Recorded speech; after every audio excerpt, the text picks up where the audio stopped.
Hello, I am Pablo Ampuero, and I will present this work that I have conducted with my colleagues Meier, Elizabeth Cochran, and Morgan Page. The question that we are addressing is, do small and large earthquakes start the same? This is an essential question in earthquake physics and has been present in the literature since at least the 90s. There was a renewal of interest in this question because of earthquake early warning. This is an important question for earthquake early warning. These are some examples of seismological observations. This is from a paper by Colombelli and Aldozolo and co-authors. Observations of the initiation of earthquake signals recorded in Japan. What they plot here is the peak displacement of the ground motion in the logarithmic plot as a function of time. What they describe is that the initiation has an exponential behavior, and what they reported was that the growth rate of this exponential onset depends on magnitude. In particular, they report that the larger magnitudes have a slower onset than the smaller earthquakes. This was contested in a paper by Meier and co-authors in 2016 by looking at strong motion data at close distances for shallow crustal earthquakes of different magnitudes ranging from magnitude 4s to magnitude 8. And they are plotted here. The logarithm of the peak ground displacement, again as a function of time since the P arrival onset. And what they notice is, and you can see it here, that all these earthquakes of different magnitudes do start in the same way in the first tenth of a second.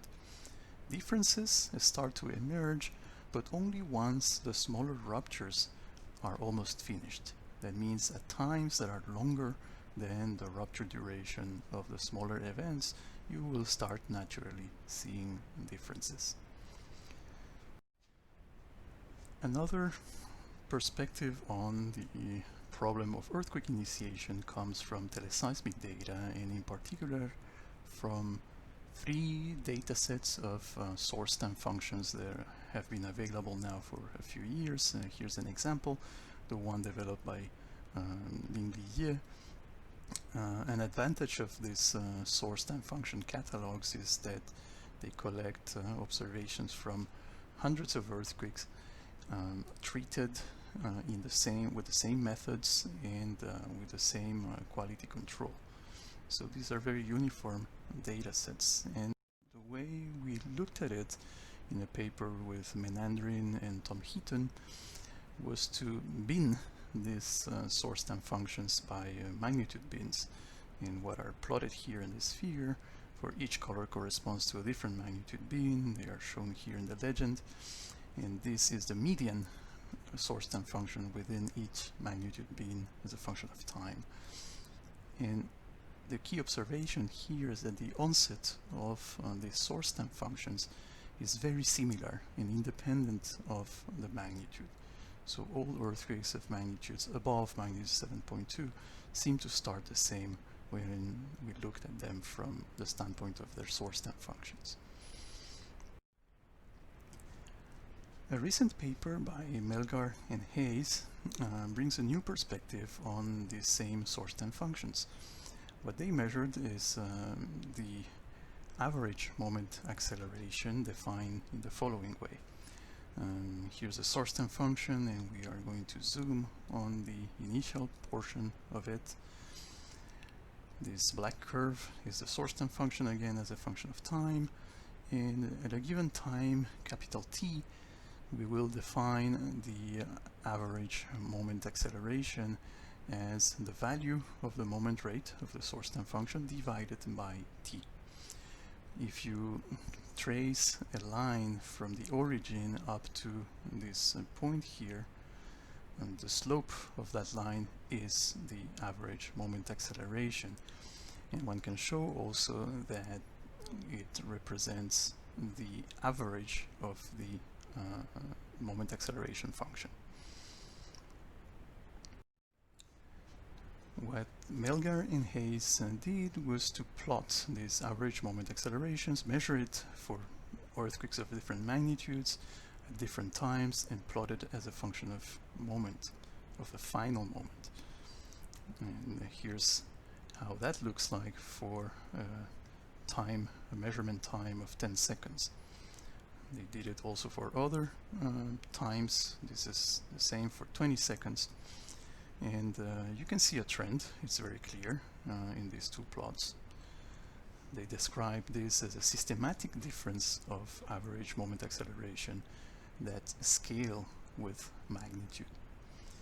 And they concluded that early in the rupture process, large and very large earthquakes can be distinguished by their moment acceleration.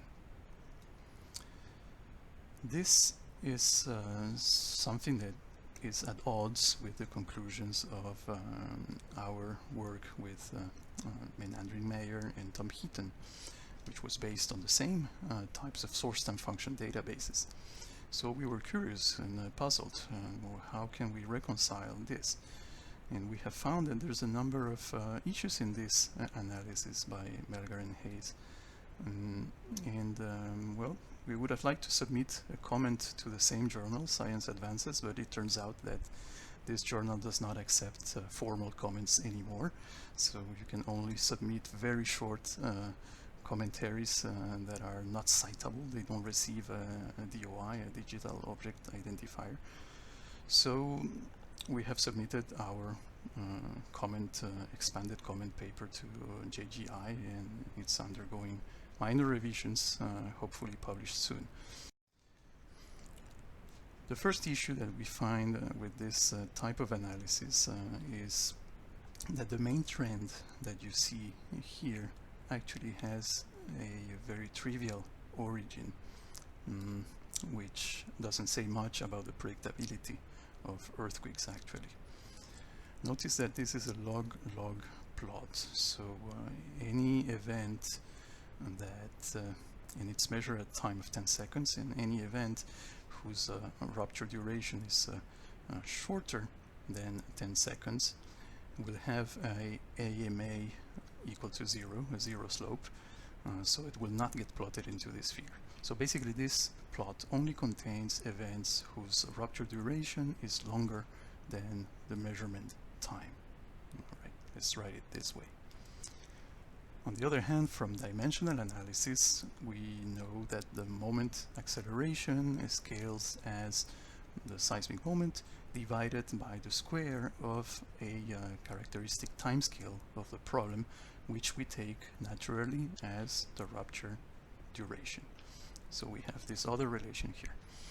Now combining these two relations, we reach this equation here, which controls the upper envelope of the data.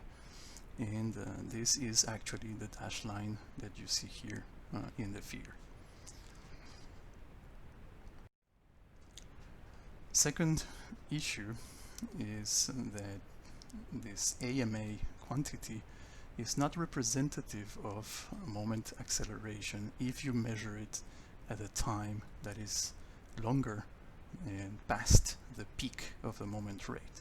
Here's an example. If we measure this at 10 seconds, whereas the source time function reached its peak around 7 seconds, this slope here does not have the intended meaning of representing a moment acceleration as a growth. It's not a measure of the growth rate anymore.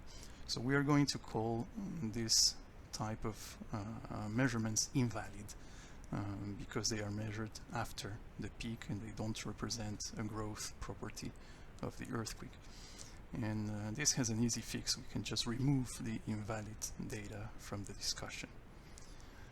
Something else that we will do is to color code the data by their relative duration, which we define as the duration of the event divided by the typical duration of an earthquake of the same magnitude.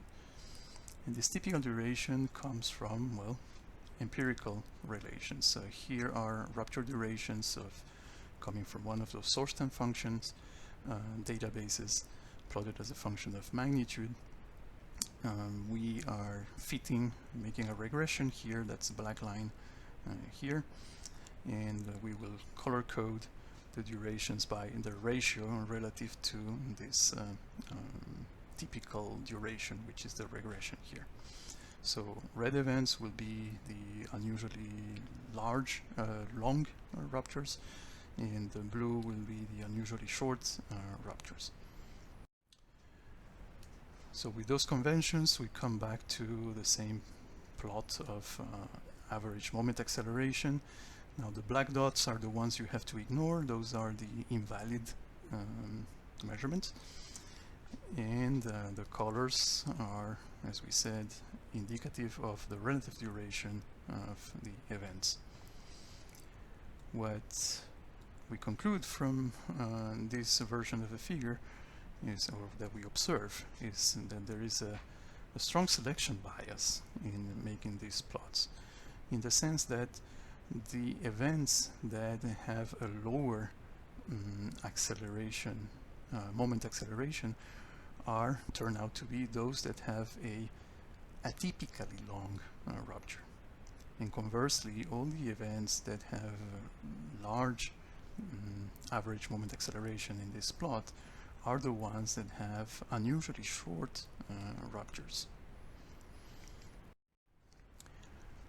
The fourth counter-argument is that even simulations based on models that have the same onset for all magnitudes give actually the same result. And here's an example. These are the same type of plots, but instead of taking real data, we are doing it for simulated source time functions, which we have generated based on the model, the empirical model that was inferred or proposed in the Meier et al. Paper. And one of the properties of those source time functions in this model is that the onsets are the same for all magnitudes. And despite that magnitude independent onset, these measurements of average moment acceleration reproduce all the features that we see also in the Melgar and Hayes paper. So these reported trends in this type of analysis are not at all an evidence of magnitude dependent initiation. So to conclude, we come back to our question: is earthquake rupture predictability real or apparent? And our conclusion is that it is apparent. The scope of this conclusion is within this realm of analysis of teleseismic source time functions. So for those magnitude ranges where teleseismic source time functions allow for a meaningful measurement of the growth of a moment rate, the source time functions are consistent with a magnitude independent rupture growth, and also with weak rupture predictability in the following sense: that smaller and larger earthquakes grow at the same average rates, and this is for earthquakes of magnitudes above 6.57-ish. And they can only be distinguished once the smaller earthquakes have reached their peak moment rate. Thank you.